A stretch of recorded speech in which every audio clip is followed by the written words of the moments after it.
If you have, let's say, 200 very active partners and you're running millions of dollars through this, you digging through the reporting analytics can be tough, especially if you've wired up like multiple events and you need a data scientist after a while. You're listening to the Affiliate Marketing Podcast powered by Affiverse, ultimate destination for affiliate program news, insights, growth opportunities, partnerships, and affiliate program strategy.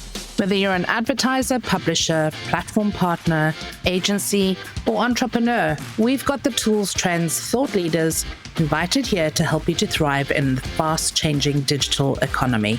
A special thanks goes out to our season sponsors, Everflow.io, for bringing together an exciting lineup of guests to interview this season. Check out Everflow.io for more insights on how to build, scale, and grow successful affiliate programs with intelligent tracking and reporting. Think your affiliate tracking stops at the conversion? Think again. What if I told you that 90% of brands are missing the real story behind their partnerships?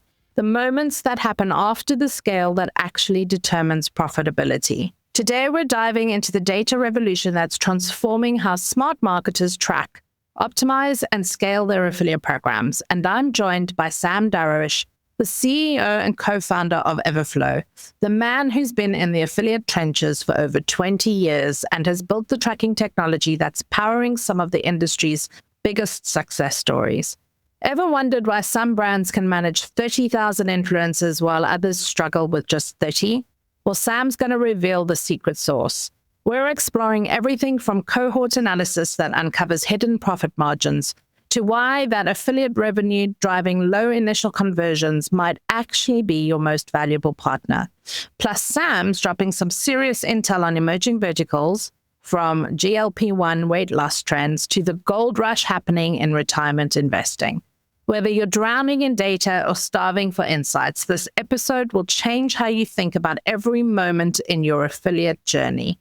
Don't forget our #AffiliateWin challenge. Share your affiliate success story and help us flip the narrative on this incredible industry. Let's track every moment that matters. Welcome to the Affiliate Marketing Podcast this week.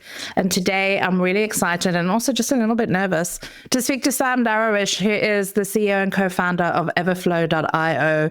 It is a pleasure to have you on this podcast. We have met once before in Miami, and I'm super, super happy to have you on the podcast because we're going to dive deep into everything about affiliate marketing today from beginning to end. So welcome onto the podcast. It's amazing to have you here with me. Thank you so much.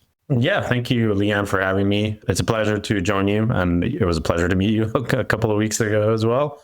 And yeah, by the way, excited about what you're building with your community and affiliate industry.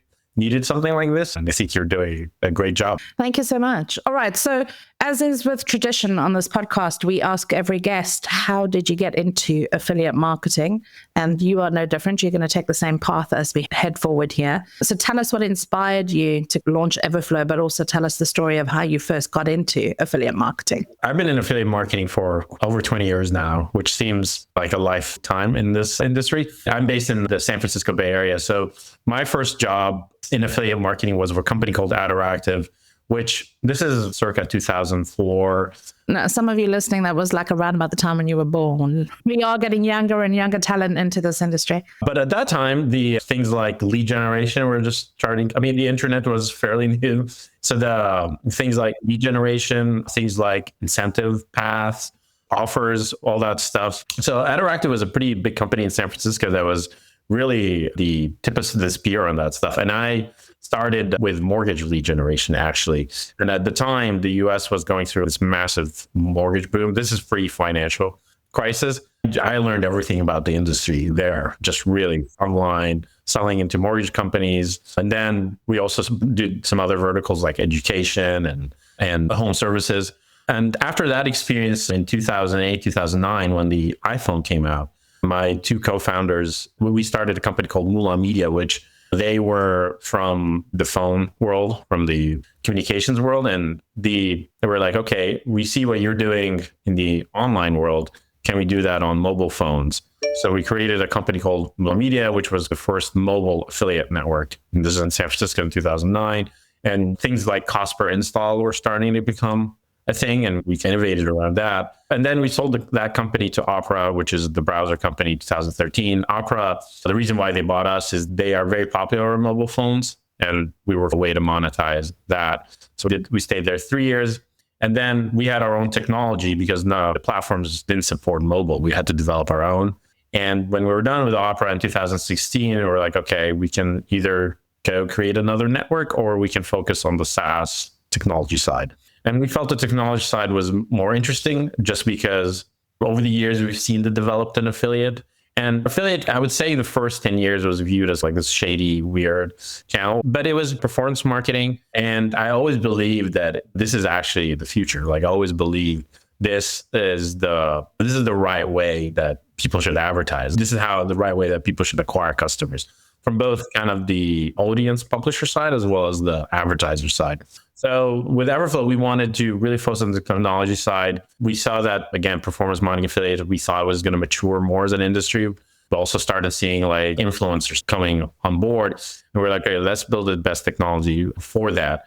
And there's a bunch of incumbents that were there at the time, and nobody was particularly in love with them from what we gathered. So, okay, let's introduce something. So that's how Everflow was born. And, it's been growing since then, for 9 years now. They say you either need to be first to market or you need to be the best at what you do. So I think that's telling its own story. So you saw an opportunity in the market. You've developed Everflow, which is a lot more than just a SaaS tracking tool. It does so many different things for different types of businesses, but it's also a really good reporting data. I mean, one of the things that blew me away when I did the demo, because I did do the demo of the product, is the cohort analysis, like that kind of depth of understanding exactly what events are actually making you money with your customers and how long those customers are hanging around for and what are the profit margins. Like that is when you start to get really savvy with your affiliate program, because you can really dig deep into the data and start to understand how to monetize and how to work transparently with partners, which is where the industry is getting to now. Because before it was all like, he said, she said, I want this amount of money, I want that amount of money. But now you can actually quantify through data analysis, this is what this kind of customer is worth to me as a business. And then you can start having that feedback loop to your partners and say, this is actually what your traffic sources are doing for us. Here's the data, have a look. How can we make this partnership work? And your whole business is built on partnerships, and anybody that's ever met anybody from your team will come away from that meeting understanding that partnerships is at the forefront of everything that you're doing. So your tagline is track every moment, and I want to dig deeper into that. What does Everflow do that's very different to any of the other kind of platforms? And I've mentioned the depth of data that's in there, but talk us through why you say track every moment. We were working with, again, at Opera and prior to that, Moolah, we were working with a lot of advertisers, and it was in the mobile app space, a lot of apps. And what was interesting is that they were not just interested in the install, right? Like they were starting to get into engagement beyond that lifetime journey. And we're like, okay, clearly this is where the industry is going because the world is becoming more complicated. There's so many different channels. Different search journeys. The customer's finding you in a million different ways. Yeah, absolutely. And there's a level of sophistication, I think, amongst advertisers. And I think it's going to become more and more challenging if you don't go down that path. So, for example, like we have a lot of financial services advertisers, and for them, it's so competitive out there.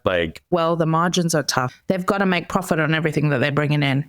Yeah. And so we have for example, some mortgage companies or insurance companies that literally have 30 events post lead submit that they're tracking within that. So it's really complicated. And they can also choose to pay out on different events. And so it's a lot of data and a lot of analysis. But to the point that you brought about brand transparency, you can also share a lot of that with your partners so that they can be more effective. So transparency goes both ways as well. If you're just sending just the initial conversion without much to it, they really don't know what else to do. So that's the foundation of all this. Why track every moment? Okay, from a financial perspective, that's good. But have you got any stories of clients that you've really opened up their eyes to the value of partnerships because they've been able to see this level of data, which previously was never really captured in affiliate platforms because it was always just up until the point of the conversion of the sale? Yeah, I mean, we see this a lot with our e-commerce clients, with, as I mentioned, financial services. there's so much uncovering that you can see in terms of, as mentioned, like affiliates had this history of like fraud and shady traffic. Someone is like looking at 2 or 3 events and you get the initial conversion, but then, that person doesn't do anything from this one to the source, then it could be a red flag for fraud. Right. And we see a lot of that. Or you may have, let's say, an influencer or an affiliate within e-commerce that they're not getting a lot of initial conversions, but the subscription value of their customers is much higher. So you can award them more. So that's the type of stuff that we see. Yeah.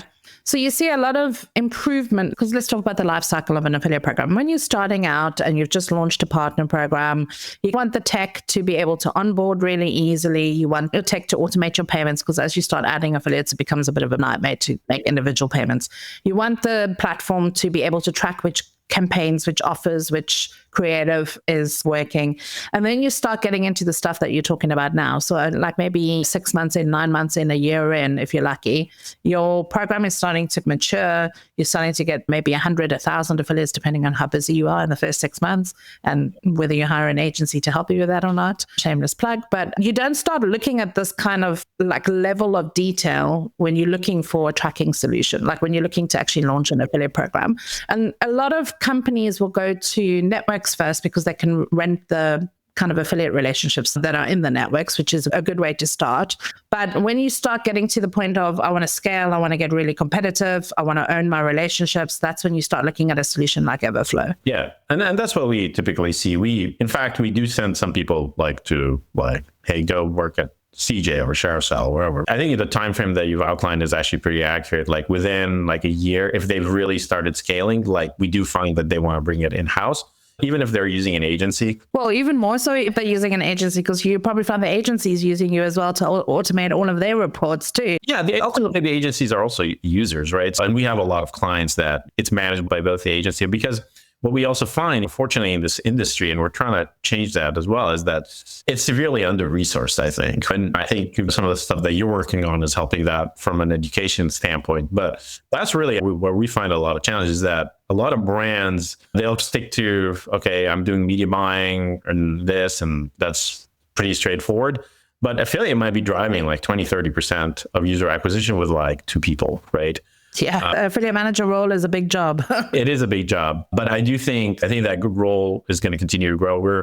We are starting to see them like as partner managers. Well, influencer managers, partner managers, traditional publishing managers. You got to know it all as an affiliate manager. So you better be making sure that you got all the right tools as well, because I think you've hit the nail on the head. The industry has mushroomed so fast. It's $1 billion industry. It's growing exponentially year on year by double-digit figures, but the talent into the industry isn't matching that growth rate. You've got a lot of people coming out of university, they don't really know what to do, they get a job, they mushroom off into SEO, PPC, paid advertising, or social media, but nobody's talking about affiliate marketing except us. If you're listening to this and you're not sure where to specialize, like this is the place to be. Actually, that's a really good point. I think if you're a talented affiliate manager, like it's not that difficult to get a job, right? Not at all, because we're in high demand. But you're also probably one of the most skilled digital marketers, because you have to know a little bit about everything. Whereas in other kind of digital mediums, you only need to know the platform that you're working in. So you only need to know Google, or you only need to know Bing, or you only need to know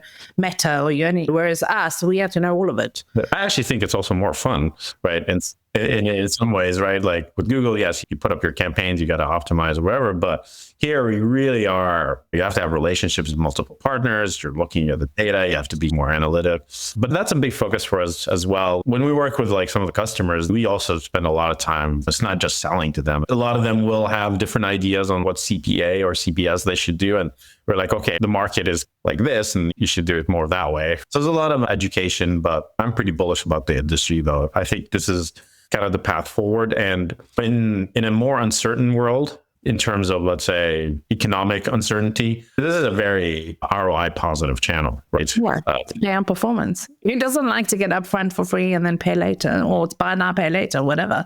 Yeah, I totally agree with you. And I think we need to be doing more to talk about it and to educate. I was literally at an event today, and 3 people in the room had heard about affiliate marketing. 3 out of 50 people in the room, which was just totally scary to me, because when I showed them some of the numbers, how big the industry is, they couldn't believe that this was happening, and it's happening all behind the scenes just by osmosis, just because of the people that are in the industry. So I think that's really interesting. You talk about the fact that this industry, it has longevity.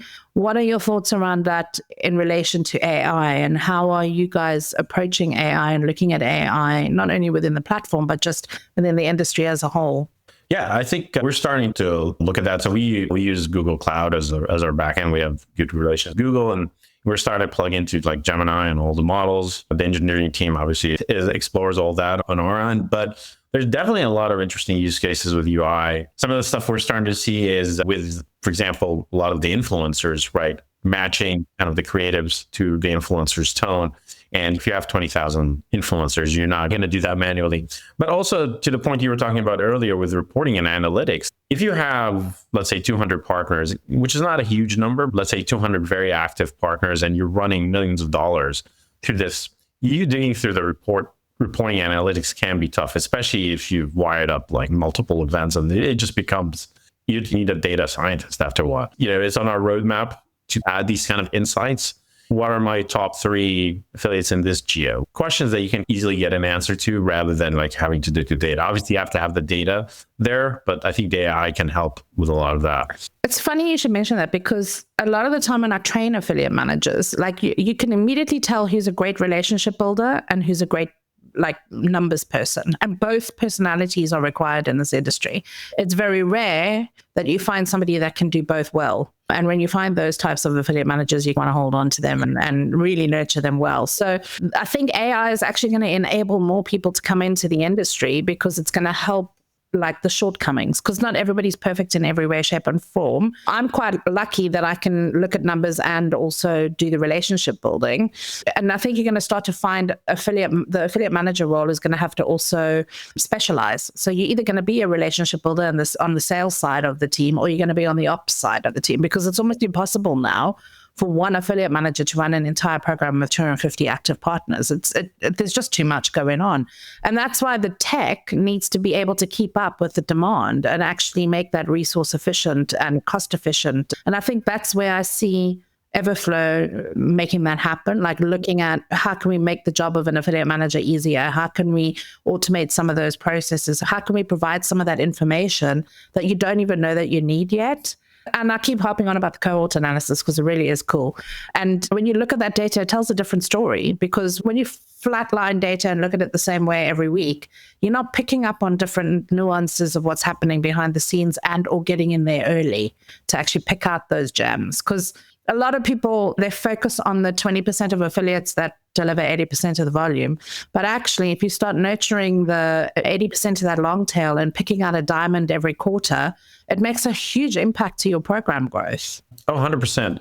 And that's where AI could help, is that providing you with that data without you having to spend a lot of time digging through it. And then just really focus on the relationships, like you said. So software as a service, and I'm going to dig into this because you are a SaaS entrepreneur multiple times over, but do you think AI is going to replace SaaS, or do you think AI is just going to augment it? I think it's going to augment it. I think it's a productivity tool. I really can't see it replacing jobs in the affiliate industry. I think it will augment jobs and make things quicker, faster, easier to scale. But I just can't see how this industry is ever going to work without partnership relationships. Like, people make this industry work. I mean, ultimately, people buy from people, right? There's a lot of talk like right now in the SaaS industry around like SDRs, for example, being replaced with AI agents or even salespeople. It's tough there because I think you can kind of have like a co-pilot. Let's say you're an affiliate manager and you have a co-pilot that's helping you, but ultimately it's about trust within the affiliate industry. And we were at a conference 2 weeks ago and it's packed, right? Because people want to meet. They want to know. And so I do think it will be a productivity boost and hopefully make the jobs of affiliate managers more. And maybe to the point we were talking about earlier, that it's so understaffed, maybe that's what we needed. We needed some sort of AI to carry the weight as we keep, exponentially growing this industry. Yeah. I mean, your business has grown hugely over the last 3 years. I think you came on my radar probably 3 years ago. And since then, there's so much that's happened. Your marketplace, for example, has just exploded. Like, what was the thought process in bringing all of these tools and collaborators and partners together? Is that how you see your platform being an enabler? Yeah, it's interesting because when we started the company, we actually, because we were a network, and so our first set of customers were all other networks, right? Because we just knew a lot of them, and without mentioning any competitors, we felt like the software they're using was not that great. But it was the good thing about networks is they have so many use cases there, and you can build an enterprise system that can handle a lot of volume with that. We do see, for example, some of our competitors who it's a good platform, but they're not built at enterprise level, right? Why did you open up the marketplace and actually allow other people to plug in? What's the thought process behind bringing everybody together? We started getting a lot of direct advertisers and brands coming on board, and they knew we have a lot of network partners and media buyers, and publishers, and they were like, oh, can you connect us? And we know that a lot of other marketplaces, it's based on commission. We thought about that a lot. We're like, okay, do we want to go down that path where we're collecting from an advertiser, paying the publisher, collecting percent? And we decided we don't want to do that. We just want to connect people and just focus on the SaaS side. Because I think it also removes a lot of, let's call it, incentives that are not aligned. Because then your goal might just be to drive the transaction fees, right? So you might be promoting publishers that might not be that great. They're just like driving a lot of volume. But that was the basis of it. A lot of people wanted introductions, they wanted connections. And that's our goal, is really, if we can build like the biggest affiliate marketplace out there and we're just a technology company, like that's fine, right? And the thing you talked about transparency earlier, like for us, since we're not collecting a commission, there's no perverted kind of incentives, right? So you can be as transparent as possible, right? Yeah, I love that. Okay, so looking ahead, what's coming up ahead for Everflow, and are there any innovations or integrations that you can give our people a sneak peek into what you're looking at for the future? Our engineering team has been busy. This year is going to be like the first year we're going to introduce a couple of new products. So one is called Traffic Pulse. And this is, as mentioned, we have a lot of network customers. And with network customers, there is a lot of IPs, domains that are being bought and sold, right? And basically think about like compliance in terms of, okay, what kind of traffic is going to this domain, this IP? Is it blacklisted? So really helping people get a view of that, which there's really not a product out there for that. And this would be really useful for people because sometimes we've had customers where they see a drop in conversion. And in some cases, it might just be like AT&T is blocking you because of some sort of nefarious activity that some sort of affiliate did, right? So just getting visibility into that. So we're looking to release that at the end of this quarter. You heard it here first on the Affiliate Marketing Podcast. Yeah, I don't know if my marketing team has even allowed me to say that, but... Okay, you can tell me if I have to cut it out afterwards. Yeah, but it should be fine. We're excited about that. And we are also going to release our media buying product as well. We do have integrations with a lot of the media buying platforms like Google, Facebook, and all that. And it's interesting because we're like putting a lot of those features in the platform, but we decided, okay, it's too busy in there. That's really a part-time marketing platform. And we're just going to come out with our own. See, I don't know about that. I might be disagreeing with you, but I actually believe that media buying and affiliate need to come more closer together because you get so much insights when you have that data all in one place. Because, I mean, everybody's talking about incrementality, right? That is the buzzword at the moment. But it's very difficult to measure that unless you have all of your data in one place. So unless you're a massive company with a business intelligence team that can pull all of this data together from all the different channels that you're working in, a smaller business would actually be able to do that with Everflow. I agree with that. And ultimately, like the reporting can combine both, like where you can see kind of attribution across the board, but the kind of like wiring up of these integrations, that's going to be a separate console. But yes, ultimately, I agree with you. When you talk about like CMOs or VPs of marketing who want this view, you're right. People talk about incrementality, but is anyone really measuring it? And unless you have all your channels there where you see, what Google's doing, what, Meta is doing, what TikTok is doing, and then what your partners are doing, like how do you know what's incremental to what? And the other thing is it's not just incrementality that you should be looking at. You should be looking at cost savings, like which publishers you can turn on performance and turn off the direct paid media. That money can be used for other things in your business. Are you paying on 30 days instead of upfront? How do you redistribute that money? And especially for smaller SMEs that are looking to start and want to get savvy about why they're doing these things, and they've got limited budgets, they can really start to see some really great insights about which media channels work for me and which publishers can actually plug some of those gaps and give me a little bit more of a competitive edge. But I don't know if everybody's looking at that. That's just me, that's how I think. Yeah, absolutely. And one interesting thing about that, actually going back to the different events and moments that we track, like with our media buying, well, a lot of these ad platforms like Meta and Google, you can pass all these downstream events as well to them. And it will further optimize around what is like the targeted, let's say, keyword that you want. So passing that data, which most people are not, they're passing nothing, or they're passing just the initial conversion. So a lot of that will actually help optimize and, to your point, save you some money as well. Yeah. Hello, everybody's looking to cut costs and build up margins at this point. So there's a little bit of good advice. All right, to close off this podcast, because we're getting to the end now, and we've spoken about a lot of different things, I've got a couple of rapid fire fun interview questions for you, which I want to try out. It's kind of new on the podcast, so you're my guinea pig. Will affiliate marketing remain a top growth channel for brands? And if so, why? It will be, because I think, as mentioned, the world, I think, is shifting. Let's take health and beauty, for example. Like, most people are now just buying with influencers. Nobody's really even my mom is like watching YouTube and like some influencer suggesting, and it's an affiliate link, and they're buying that, right? I have to tell you that there's one brand, I'm just going to name drop this brand. I don't know them and I don't work in the health and beauty industry. But if anybody listening to this podcast has heard of El Maquillage Face Foundation, I bought that legit off TikTok because I saw 1 million people putting it on their face, and I thought I need to look like a supermodel. So if you're watching this video, I have El Maquillage on my face at the moment. I can well believe what you're saying. Like, it is legit happening. Yeah, and we do have some customers that are like doing millions of dollars of payout just through influencers. And some of the stuff is like shocking to me. Like, I didn't believe but that's where things are moving towards. And I think brands know that. And media is becoming fragmented, and I think affiliate is like the perfect like platform for that stuff. Yeah, totally. Okay, totally agree with you on that one. Second question, do brands still undervalue affiliates and partnerships in your opinion?